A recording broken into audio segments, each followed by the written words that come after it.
नमस्कार श्रोते हो. कधी कधी आपल्याला आयुष्यात काही माणसं कठोर, कडक आणि आपल्या विरोधात वागत आहेत असं वाटतं.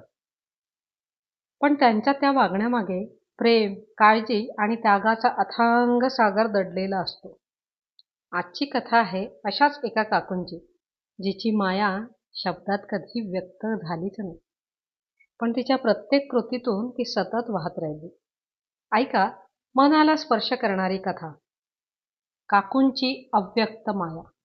लेखक बा स कुलकर्णी. अभिवाचन करिश्मा गडकरी. एका भीषण अपघातात स्वराचे आई वडील गेले व त्या स्कूटरवर दोघांच्या मध्ये बसलेली त्यांची आवडती व एकुलती एक स्वरा साधे न खरचटता वाचली. याला दैवयोग नाही तर काय म्हणावे. पाचवीतील स्वराला हा धक्का सहन करायला 2-3 महिने जावे लागले.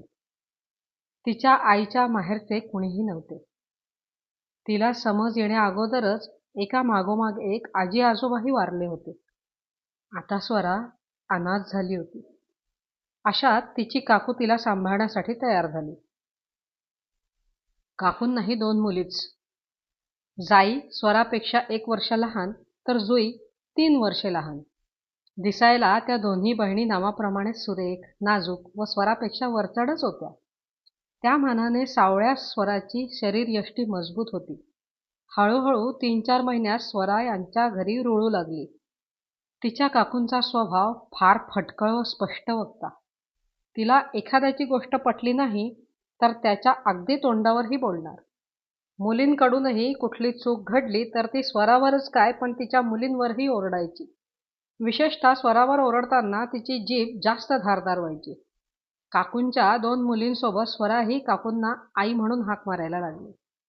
स्वरा 7वीत असतानाची गोष्ट. 5 मेचा तो दिवस. स्वरा शाळेतून आली रिझल्ट घेऊन. जात्याच हुशार असलेल्या जाईजुई 90% मार्क्स घेऊन पास झाल्या होत्या. पण स्वराला अवघे 60% मार्क्स होते. 4थी-5वी पर्यंत 90% घेणारी स्वरा आता माघारत होती. हे पाहून आज स्वरावर तिची काकू जाम उखडली. स्वराला तिने सुनावले, आजपासून मला आई म्हणायचे नाही, मला तू काकूच म्हण. स्वरा रडवेली झाली. तिने विनवणी करूनही काकू ठाम होती. प्रथम तिला काकू म्हणणे जड गेले, पण नंतर तेच अंगवळणी पडले. पण काकूंबद्दल तिच्या मनात आढी बसली ती कायमचीच.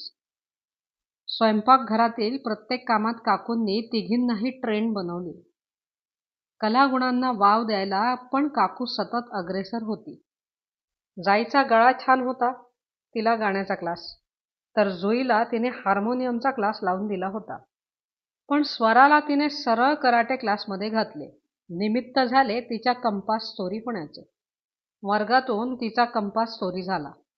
सायंकाळी घरी येऊन तिने काकूंना सांगितले व हेही सांगितले की तिने तिच्या वर्गातीलच एका श्रीमंत मुलीला तिचा कंपास दप्तरात टाकताना बघितले. मग तू बाईंना का नाही सांगितले असे काकूंनी विचारताच ती रडायला लागली. त्या मुलीने स्वराला धमकी दिली की हे तू कुणाला बोललीस तर माझ्याशी गाठ आहे, हे लक्षात ठेव. बस. स्वरा घाबरून चुपचाप घरी परतली. काकू तिला म्हणाली, काय पुचाट आहेस अगं, एवढी तगडी मुलगी तू, तिला काय घाबरतेस. उद्या जर कंपास घरी आला नाही तर तुझी काही खैर नाही, लक्षात ठेव. आणि दुसऱ्या दिवशीपासून तिची रवानगी कराटे क्लासमध्ये झाली. सोबत तिला इंटरेस्ट आहे म्हणून टेबल टेनिसचे कोचिंग सुद्धा सुरू झाले. काका तर काय, आपण बरे आपले काम बरे असे वागत. काकू खंबीर असल्यामुळे ते घरातील बाबी काकूंवर सोपवून मोकळे होते. त्यांना ठाम विश्वास की काकू जे काही करेल ते भल्यासाठीच. स्वराची एक लांबची मावशी शिवानी तिला मध्ये मध्ये भेटत असे. ती स्वराला नेहमी काकूंच्या वागणुकीबद्दल खोदून खोदून विचारत असे व नेहमी स्वराच्या मनात काकूंबद्दल किलमिश भरून देत असे. काकूंना तर ती अजिबात आवडत नसे, पण स्वराची एकुलती एक नातेवाईक म्हणून ती जास्त बोलत नसे. पण कित्येकदा ती येऊन गेल्यानंतर स्वराचा मूड बिघडतो हे बघून उखडत असे. काकूने तिचे बारसे केले होते. तिला त्या शिवानी न म्हणता भवानी म्हणत असे. स्वरा, काय म्हणत होती भवानी. काकू ती येऊन गेल्यावर स्वराला हमखास हटकत असे. वर सल्ला देईल की काही लोकांची खोडच वाईट, यांना नेहमी भांडणे लावण्यात मजा येते. त्या भवानीकडे लक्ष देत जाऊ नकोस. दिवस भराभर चालले होते. स्वराचे पदवीपर्यंतचे शिक्षण नुकतेच संपले व ती टेबल टेनिसची राष्ट्रीय खेळाडू असल्याने तिला एअर इंडियामध्ये सहजासहजी नोकरी मिळाली. आता काकूंची लगबग सुरू झाली. एखादा चांगला मुलगा बघून स्वराचे हात पिवळे करण्याची तिला घाई झाली होती. अशात अनुदिशचे स्थळ चालून आले. काकूंच्याच मैत्रिणीचा माधवीचा मुलगा. पेशाने शिक्षक, सोज्वळ व सालस. एक दिवस काकूंनी अचानक स्वराला प्रश्न केला. काय गो, तुझे तूच कुठे जमवले नसशील तर अनुदिश कसा वाटतो? स्वरा गडबडून गेली. तिला समजेच ना काकूंना काय सांगू. ती गप्प बसली. तिची मूक संमती समजून काकूंनी दुसऱ्याच दिवशी अनुदिशकडील मंडळींना बोलावून लग्न पक्के केले. गोष्टी एवढ्या वेगाने घडतील हे न समजलेली स्वरा आजकाल खूप निराश राहू लागली. तिचे तिच्याच ऑफिसमधील स्वर्णिमवर असलेले प्रेम मनातून तिला अस्वस्थ करीत होते. तिच्या खूप संकोची स्वभावामुळे तिने ही बातमी स्वर्णिमला कळवली देखील नव्हती. रात्रभर रडून थकलेले डोळे काकूंपासून कसे दडवावे हे तिला कळत नव्हते. आणि अशातच एक दिवस बातमी आली की अनुदिश UPSCची परीक्षा पास झाला व लवकरच तो उपजिल्हाधिकारी म्हणून रुजू होणार आहे. त्यानंतर 3-4 दिवसांनी एक विचित्र घटना घडली. रविवारी दुपारी अचानक अनुदिश घरी आला व सांगू लागला की मला स्वरापेक्षा जाई जास्त आवडते व मी तिच्याशीच लग्न करणार. त्यावर काकूंचा आनंदी चेहरा बघितल्यावर ती थक्क झाली. आता तू जिल्हाधिकारी होणार, खरं तर तुला स्वरापेक्षा जाईच शोभून दिसेल असे त्या म्हणाल्यावर स्वराला या बातमीचा आनंद वाटत असूनही काकूंबद्दलची अढी अजूनच घट्ट झाली. कारण शिवानीने तिला म्हटलेच की अनुदेश जिल्हाधिकारी झाल्यावर लगेच काकूंनी तुझ्याऐवजी जाईचे भले केले बघ. पण हे घडल्यानंतर आता स्वरा धोका पत्करण्यास तयार नव्हती. तिने लगेच स्वर्णिमला घरी येऊन काकूस भेटण्यास सांगितले व बघता बघता एकाच मंडपात जाईचे व तिचे दोन्ही लग्न पार पडले.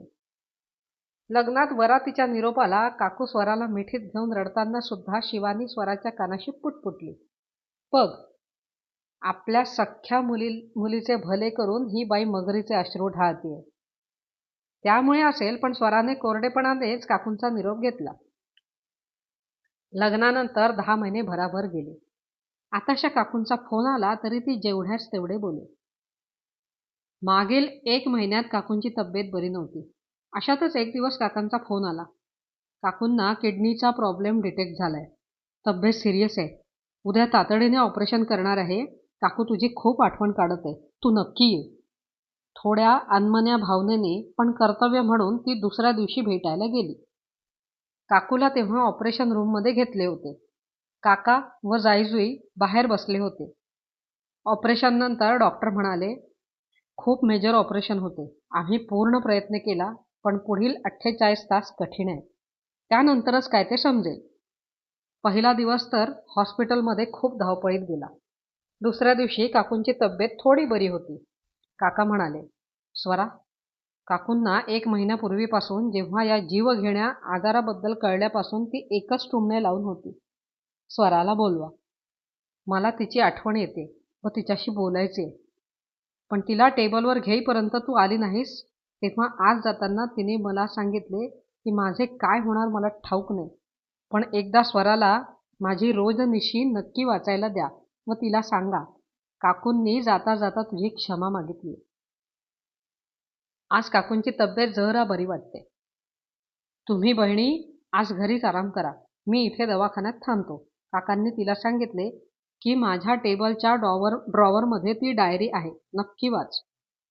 तिच्या लहानपणापासून काकूला रोज रात्री डायरीत काहीतरी लिहायची सवय आहे हे तिला माहिती होते, पण ती त्यात काय लिहिते हे तिलाच नाही तर घरातील कुणालाही माहीत नव्हते. म्हणूनच काकूंची डायरी काढून खूप उत्सुकतेने तिने ती वाचण्यास सुरुवात केली. पाने चाळत ती 19 ऑक्टोबर 2006 पर्यंत पोहोचली. आतापर्यंत कुठे कुठे ओझरचा उल्लेख सोडला तर तिच्याशी निगडीत बाबी त्या डायरीत खूपच कमी होत्या. पण या पानावर तिच्या आईबाबांच्या अपघाताचा उल्लेख होता. येथून पुढील काही ठळक पाने ती वाचू लागली. 19 ऑक्टोबर 2006. आज खूप वाईट घटना घडली. भाऊजी व जाऊबाईंचे एका अत्यंत भीषण अपघातात निधन झाले. स्वराचा बिचारीचा काय गुन्हा की तिच्यावर असा प्रसंग यावा. तिचे भाग्य थोर म्हणून ती वाचली. आता तिचे काय? या कठीण दुःखद प्रसंगातही सर्व तिचीच चर्चा करत होते. पण मी मनाशी निश्चय केला. यांच्याशी बोलली व ठरवले की स्वरा माझ्या घरी राहील. आजपासून ती माझी तिसरी मुलगी. 31 ऑक्टोबर 2006. तिला घरी नेताना यांनी परत एकदा मला विचारले, बघ पुन्हा एकदा विचार कर. मी ठाम होती. यांना वचन दिले, तिला माझ्या मुलींपेक्षा जास्त प्रेम देईन. उलट तुम्हाला कधी वाटले की माझी वागणूक बदलते तर लगेच लक्षात आणून देत जा. 19 नोव्हेंबर 2006. भाऊजींना जाऊन 1 महिना झाला. बिचारी स्वरा. तिला धक्का पचवायला खूप अवघड जातं. कधी कधी मलाच भडभडून येतं. काय प्रसंग ओढवला बिचारीवर. आज तिला कुशीत घेऊन झोपली. तिला म्हटले, तू मला आईस म्हणत जा. खूप पिलगून झोपली. जरा शांत वाटली. 5 मे 2007. आज पोरीचा रिझल्ट लागला. जाई जुई 90च्या वर, पण स्वरा जेमतेम फर्स्ट क्लासमध्ये. ठीक आहे, हे वर्ष कठीण जाणारच होते, तरी तिने फर्स्ट क्लास मिळवला हेच समाधान.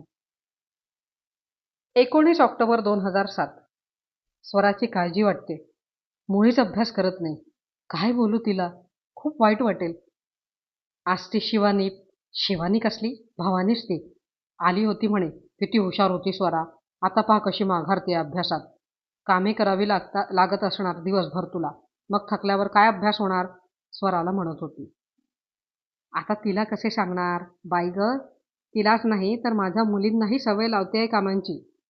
माझ्या मुली पुढे कशातही मागे राहायला नको.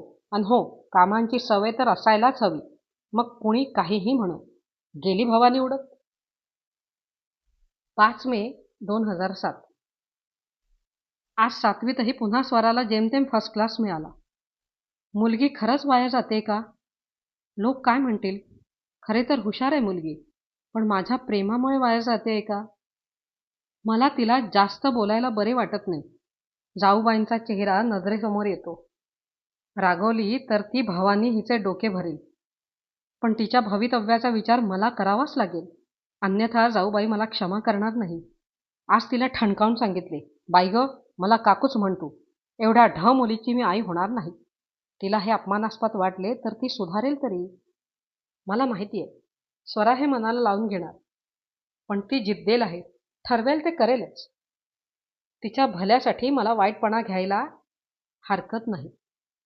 7 सप्टेंबर 2007. आज स्वरा शाळेतून आली. ती पडलेले तोंड घेऊन. कारण विचारले तर म्हणे कंपास हरवला. कुणी चोरला हे माहिती असूनही काहीच करू शकली नाही. असा राग आला म्हणून सांगू. कंपास चोरी गेल्याचे दुःख नाही, पण असा पुचाटपणा काय कामाचा? या जगात हिचा कसा टिकाव लागेल? ते काही नाही, स्वराला स्ट्रॉंग बनवावेच लागेल. आज काय आम्ही आहोत, पण उद्याचे काय? आता यांना सांगून तिला कराटेचा क्लास लावून देते. आणि हो, जाई सांगत होती तिला टेबल टेनिस छान येते. चांगले कोचिंग दिले पाहिजे. स्वरा नक्की प्रगती करेलच, मला खात्री आहे. 6 जून 2010. स्वराचा 10वीचा निकाल लागला. पोरीने लाज राखली. चक्क 81% पडले.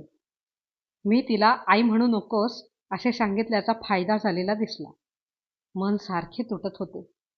पण आज चीज झाले. माझ्या मनापेक्षा तिचे भले होणे महत्वाचे. 23 जुलै 2015. आज एका मोठ्या जबाबदारीतून पार पडले. स्वराला एअर इंडियामध्ये नोकरी मिळाली. मी भरून पावले. आज टेकडीच्या गणपतीला जाऊन आले. मी खूप खुश आहे. बस, आता अजून एक जबाबदारी हिच्या लग्नाची. 19 सप्टेंबर 2016. माधवीने विषय काढला. स्वरासाठी माधवीचा अनुदिश छान मुलगा आहे. सध्या शिक्षक असला तरी स्पर्धा परीक्षा देतोय. पुढे नक्की प्रगती करेल. हुशार आहे. घरी येणे जाणे असल्यामुळे सर्वांना परिचित आहेच. 24 नोव्हेंबर 2016. आज कॉलेजमधून आल्यावर स्वराला विचारले, अनुदिश कसा वाटतो तुला? गडबडून गेली ती, पण काही बोलली नाही. या दोघांचे लवकर जुळवावे म्हणते. 30 नोव्हेंबर 2016. आज माधवी व अनुदिशला बोलावले. स्वराला सांगितल्यावर एवढ्या लवकर कशाला म्हणाली, पण योग्य गोष्टी योग्य वयातच झालेल्या चांगल्या. आज लग्न पक्के केले, समाधान वाटते. पण स्वरा का टेन्शनमध्ये दिसते. 15 डिसेंबर 2016. काहीतरी गडबड आहे. स्वरा खूप जास्त काळजीत दिसते. ही मुलगी मनातले बोलत नाही लवकर. आजकाल डोळे सुजलेले दिसतात. विचारले तर बोलत नाही. शेवटी अनुदिशलाच सांगावे लागेल असे दिसते. नक्की काय प्रॉब्लेम आहे ते बघ बाबा. 31 डिसेंबर 2016. माझा अंदाज खरा निघाला. अनुदिशने काढलेल्या माहितीप्रमाणे स्वरा दुसऱ्या कुणात तरी गुंतली. मला माहिती होते ही सहन करेल पण बोलणार नाही. अनुदिशलाच सांगते, जरा मुलाविषयी जास्त माहिती काढ. मुलगा चांगला असेल तर काही हरकत नाही, पण अनुदिशला काय वाटेल. 15 जानेवारी 2017. अनुदिश खरंच समजूतदार आहे. संपूर्ण माहिती काढलीच, पण मुलगा स्वर्णिम निर्व्यसनी, स्वराला शोभणारा व विशेष म्हणजे तिची काळजी घेणारा आहे व तिच्याच ऑफिसमध्ये काम करतो. पण त्याला अजूनही स्वराने लग्नाविषयी काहीच सांगितले नाही. नुसते एकट्यात रडून काय होणार. अनुदिशलाच विश्वासात घेतले. काय करावे बरे. माझ्यावर खूप टेन्शन आले. 20 फेब्रुवारी 2017. माझा विश्वास अनुदिशने सार्थ ठरवला. तो त्याच्या कुटुंबियांशी बोलला व त्यानेच मला सांगितले, मावशी, आम्ही ठरवले की आम्ही 2-4 दिवसात तुमच्याकडे येणार व सांगणार की मला स्वरा नाही तर जाईशी लग्न करायचे. तुम्हाला चालेल का. आणि हो, जाईचे पण मत अवश्य लक्षात घ्या. जाईला सर्व सांगितले. तिला खरे तर धक्काच बसला, पण नंतर तिनेही परिस्थिती समजल्यावर होकार भरला. तसेही अनुदिशमध्ये काय कमी होते. ती सुद्धा म्हणाली, स्वाभिमानी स्वरा आपल्या कुटुंबियांना वाईट वाटू नये म्हणून तडजोड करेल. तसेही आपण काकूंच्या घरी राहतो व त्यांना माझ्यामुळे खाली बघावे लागू नये हाच विचार स्वरा करत असणार. पण स्वर्णिमचे काय. 28 फेब्रुवारी 2017. अनुदिशने व मी आज स्वर्णिमला भेटून सर्व कल्पना दिली. हे सर्व कळल्यावर तो 2 हात उडालाच.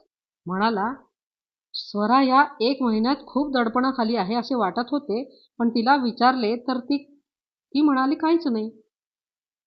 स्वराला काही कळू न देण्याच्या अटीवर तो सुद्धा आमच्या नाटकात सामील झाला. सर्वांच्या भल्यासाठी, विशेषतः स्वराला न दुखवता अनुदिशचे व माझे वारंवार आभार मानत तो म्हणाला, माझा संबंध देव माणसांशी जुळतोय. मी खरेच खूप भाग्यवान आहे. 12 मार्च 2017. होळीच्या निमित्ताने आज आमच्या घरी आम्ही नाटक घडवून आणले. नेमकी भवानी सुद्धा नको तेव्हा तिथे वेळेवर टपकली. अनुदिशने सर्वांसमक्ष स्पष्ट शब्दात सांगितले की मला स्वरापेक्षा जाई आवडते. मी सुद्धा आढेवेढे घेत तयार झाले व जाईने आनंदाने होकार भरला. स्वरा दुखावली खरी. तिला अनुदिशने नाकारले यापेक्षा काकू किती अप्पलपोटी आहे. जाईचे भले होते असे वाटले असणार. उपजिल्हाधिकारी झालेल्या अनुदिशला काकूनेच भडकवेले असेल हे भवानीने तिच्या मनात भरलेच असेल. तिला काहीही वाटले तरी तिचे भले होते. बस, मला दुसरे काय हवे. माझ्याशी धड वागत नाही, तिच्या डोळ्यात तिरस्कार दिसतो, याचे मात्र वाईट वाटले. 25 मार्च 2017. पुढील घटना किती फास्ट घडल्या. स्वराने माझ्या नाकावर टिचून स्वर्णिमला घरी आणले. त्याने रीतसर स्वराला मागणी घातली. आम्ही होकार भरला. 5 मे 2017. आज एकाच मांडवात स्वराचे व जाईचे लग्न पार पडले. 2 मुली एकाच दिवशी घरातून जाणार याचे दुःख आई झाल्याशिवाय कोणाला कळणार बरे. त्यात स्वराच्या माझ्याशी वागणुकीतला तुटकपणा जास्त अस्वस्थ करत होता.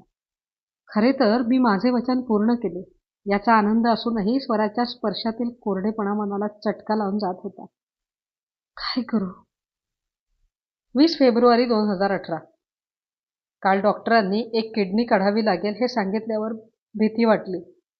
त्रासावरून लक्षात येते की उद्याचे ऑपरेशन कठीण असणार. कसे होईल कुणास ठाऊक.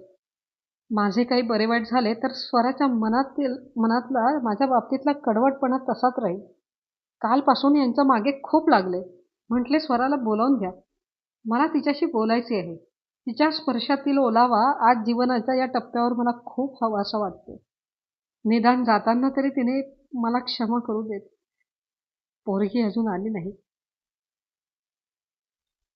काकूंची डायरी वाचताना स्वराच्या मनात विचारांचे काहूर उठले होते. अश्रूंच्या धारा दोन्ही डोळ्यातून सतत वाहत होत्या. माझ्या आयुष्याचे सोने बनवण्यासाठी जिने स्वतःचे आयुष्य वेचले, त्या देवतेसमान काकूंशी आपली वागणूक आठवून ती हळहळत होती. देवाकडे हात जोडून स्वरा विनंती करीत होते की मला फक्त एक चान्स दे. काही अंशी का होईना, पण मी या उपकाराचे ओझे फेडण्याचा प्रयत्न करेन. तेव्हाच काकांचा फोन खणखणला. एक अनामिक भीती तिच्या मनात दाटून आली. थरथरल्या हाताने तिने फोन उचलला. काका सांगत होते, स्वरा, आत्ताच काकूंना शुद्ध आली. शी इज आउट ऑफ डेंजर. सर्वात पहिले तुझीच आठवण काढली. पुढचे काहीच न ऐकता स्वरा तशीच हॉस्पिटलकडे धावली.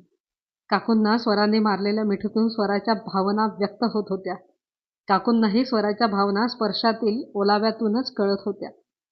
लग्नाच्या दिवशीच्या आठवणीच्या अश्रूतील व आजच्या अश्रूतील फरक दोघींनाही जाणवला. मित्रांनो, नात्यांची खरी किंमत अनेकदा उशिरा कळते. कधी कधी प्रेम व्यक्त होत नाही, पण ते जगलं जातं.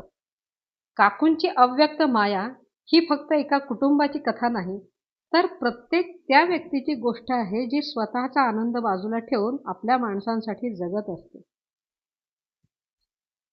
कथा आवडली असेल तर लाईक, शेअर आणि चॅनलला सबस्क्राईब करायला विसरू नका.